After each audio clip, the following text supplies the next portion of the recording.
সমুদ্র থেকে কিভাবে তেল উত্তোলন করা হয় আজ আমরা সেটাই দেখাবো। যখন সামুদ্রিক ঝড়ে সমুদ্রের মধ্যে সুনামি সৃষ্টি হয় তখন কী অবস্থা হয় সেখানে কাজ করা ব্যক্তিদের, বিশেষ করে সাধারণ শ্রমিকদের। সমুদ্রে তেল উত্তোলনের সময় মাঝে মাঝে এমন ভয়ঙ্কর ঝড় ওঠে যে ঝড় 30 থেকে 35 মিটার উঁচু পর্যন্ত ঢেউ সৃষ্টি করে। ভারত মহাসাগরের 400 কিলোমিটার গভীরে ওএমজি অয়েল প্ল্যান্টে 800 কর্মী কাজ করছিল। এমন সময় ভয়ঙ্কর সামুদ্রিক ঝড় ওঠে। ওই সময় ভারতীয় বিমান বাহিনীর 4টি হেলিকপ্টারে করে শ্রমিকদের নিরাপদ স্থানে সরিয়ে নিয়ে যায়। এই 4টি হেলিকপ্টার দিয়ে সব শ্রমিকদের নিয়ে আসা সম্ভব হয়নি, তাই 100 জন শ্রমিক ওই সামুদ্রিক ঝড়ে আটকা পড়ে যায়। আর ওই 100 জন শ্রমিক সবাই সমুদ্রের তলদেশে তলিয়ে যায়।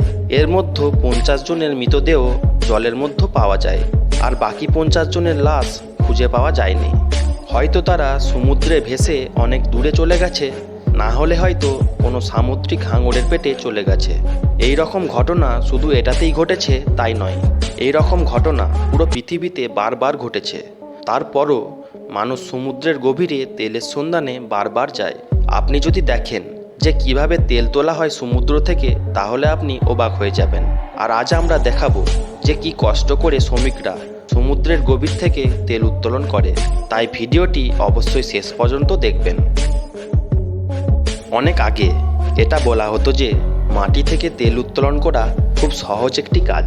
মোটামুটি 100 বছর আগে মানুষ মনে করত আমরা যেখানে দাঁড়িয়ে আছি তার কয়েক মিটার নিচেই তেল রয়েছে। আর এটাই ছিল সত্য, কারণ সেই সময় দুবাই, সৌদি আরবে মাটি খুঁড়লেই গ্যালন গ্যালন তেল পাওয়া যেত। আর সেই সময় দুবাইয়ের মাটির নিচে জলের চেয়ে তেল বেশি ছিল। আজ 100 বছর পরে এসে আজ আর আগের মতো মাটি খুঁড়লেই তেল পাওয়া যায় না। আমরা মানুষেরা গত 100 বছরে পৃথিবীর 90% তেল পুড়িয়ে ফেলেছি। এখন তেলের চাহিদা ব্যাপক বৃদ্ধি পেয়েছে, কিন্তু সেই তুলনায় তেল পাওয়া যাচ্ছে না। আর এই কারণে বিজ্ঞানীরা সারা দিনরাত তেলের খোঁজে লেগে থাকে। একটা রিসার্চে বলা হচ্ছে যে যেসব জায়গা থেকে আগে তেল উত্তোলন করা হতো, যেমন দুবাই, সৌদি আরব, মিশর, আফগানিস্তান ইত্যাদি দেশ থেকে, সেই সব দেশে আর কয়েক বছর পরে আর তেলই পাওয়া যাবে না।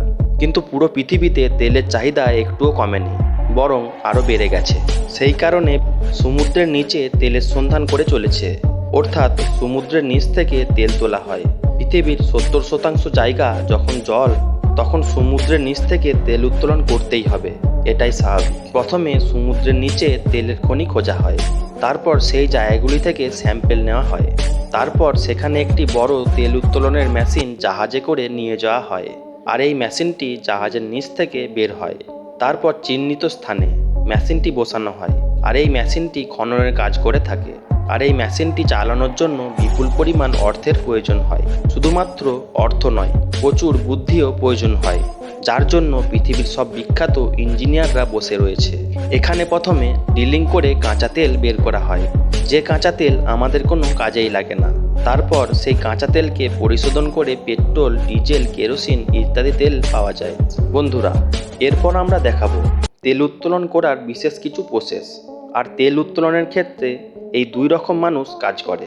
একটা হলো অফশো এবং আরেকটি হলো অনশো।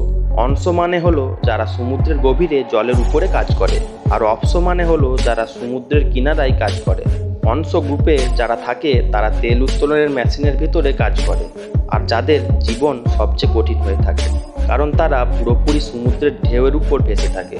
আর অফশো গ্রুপের ব্যক্তিরা তেল ট্রান্সফারের কাজ করে, অর্থাৎ তারা তেলের খনি থেকে তেল সংগ্রহ করে নিয়ে আসে। তবে এদের কাজ করার একটি সিস্টেম আছে, যেটা হচ্ছে অন অফ সিস্টেম, মানে 6 মাস কাজ করা এবং 6 মাস রেস্ট নেওয়া।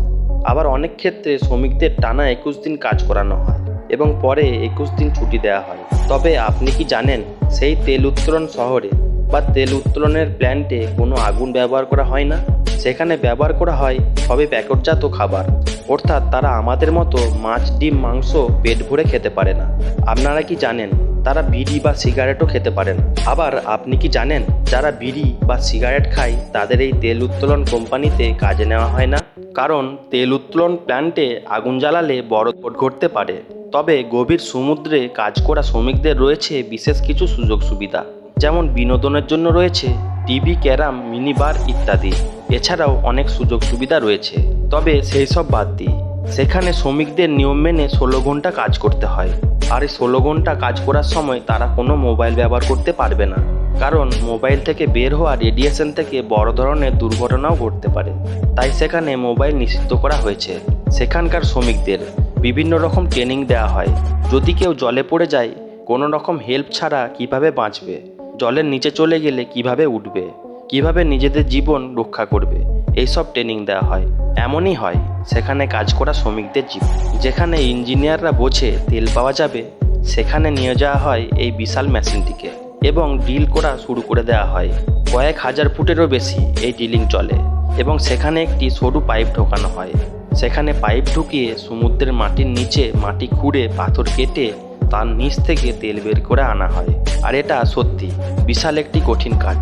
সমুদ্রের এমন কিছু জায়গা আছে যেখানে প্রচুর পরিমাণে তেল আছে, তবে সব স্থানে যাওয়া সম্ভব হয়নি। তবে সেই সব স্থানে যেয়ে কিভাবে তেল উত্তোলন করবে, সেই সব নিয়ে বিজ্ঞানীদের গবেষণা চলছে। সমুদ্রের গভীর থেকে তেল উত্তোলন করলেই যে সব কাজ হয়ে গেল তা কিন্তু নয়। কাঁচা তেলকে পরিশোধন করে সেটাকে পেট্রোল, ডিজেল ইত্যাদিতে পরিণত করা আরও একটি কঠিন কাজ। তো বন্ধুরা, আজকের ভিডিওটি কেমন লাগলো তা অবশ্যই কমেন্টে জানাবেন। আর ভিডিওটি ভালো লেগে থাকলে অবশ্যই আমার চ্যানেলটি সাবস্ক্রাইব করে দেবেন এবং ভিডিওটি লাইক করে দেবেন। আজকের ভিডিওটি এই পর্যন্ত। দেখা হবে নেক্সট ভিডিওতে। ধন্যবাদ।